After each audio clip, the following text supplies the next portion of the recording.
আসসালামু আলাইকুম ভিউয়ার্স, কেমন আছেন আপনারা? আশা করি যে যেখানে আছেন ভালো আছেন। আজকে আপনাদের সাথে একটা দুর্দান্ত রেসিপি শেয়ার করতে যাচ্ছি।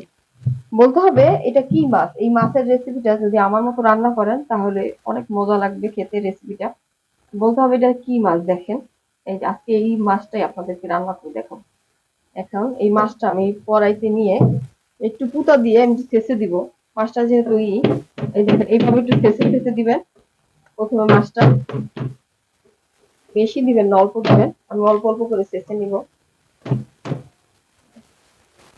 আগেই না, দেখেন আমি একটা প্যানে কিন্তু অলরেডি পেঁয়াজ দিয়ে দিছি। প্রায় 1 কাপের বেশি হবে পেঁয়াজ। এরপর এর মধ্যে তেল দিব।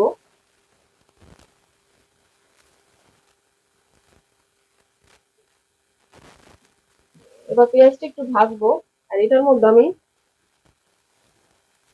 এই যে দুইটা দারচিনি আর 2টা এলাচ দিয়ে দিলাম। এবার এই পেঁয়াজগুলো একটু ভাজা ভাজা হবে। সেই মাছগুলো মানে পুঁতা দিয়ে ছেঁচে দেওয়ার পরে এরকম হয়েছে, একটু ছেঁচে নিবেন। তাহলে হয় কি মাছটা খেতে অনেক টেস্ট হয়। এই মাছটা, বিশেষ করে এই মাছটা করবো। এবার এইটার মধ্যে এই মশলা, এই মাছটার মধ্যে আমি দারচিনি এলাচ এই যে বাটা দিলাম 1 টেবিল চামচের মতো। না সরি, দারচিনি এলাচ না, এটা আদা রসুন বাটা। আদা রসুন বাটা দিলাম।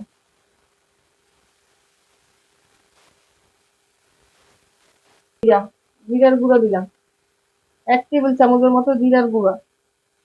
তারপর হচ্ছে এবার স্বাদ মতো লবণ, 1/2 টেবিল চামচের মতো হলুদ গুঁড়া, 1 টেবিল চামচের মতো মরিচ। এবার এগুলা একটু সামান্য একটু সয়াবিন তেল দিব, অল্প। এরপর এটাকে কি করব, ভালোভাবে মাছটাকে এবার মাখবো।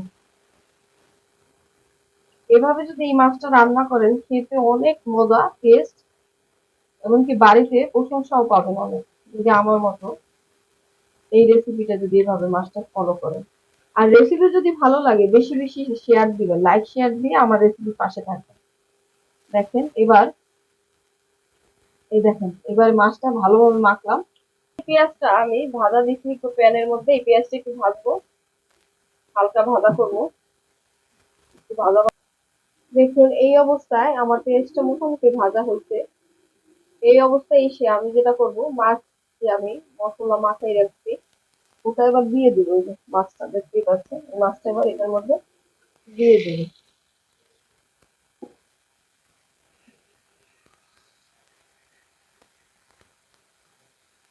এই মাছটা কিন্তু এভাবে রান্না করলে বেশি মজা লাগে। বলতে হবে এই মাছটা কি মাছ রান্না করছে, কমেন্ট বক্সে আমাকে জানাবেন।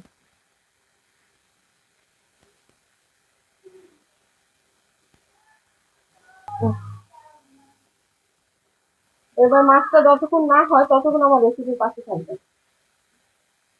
দেখুন অলরেডি আমার কিছু মাছ হয়ে গেছে, অলরেডি মাছ কিন্তু আমার রান্না করা হয়ে গেছে।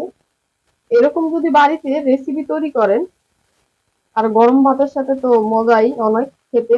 অবশ্যই বাড়িতে ট্রাই করবেন এই রেসিপিটা, বাড়িতে রেসিপিটা ট্রাই করবেন। আর রেসিপি যদি ভালো লাগে বেশি বেশি লাইক শেয়ার দিয়ে আমার রেসিপির পাশে থাকবেন। দেখেন কতটা সুন্দর, খেতেও অনেক টেস্ট, অনেক মজা।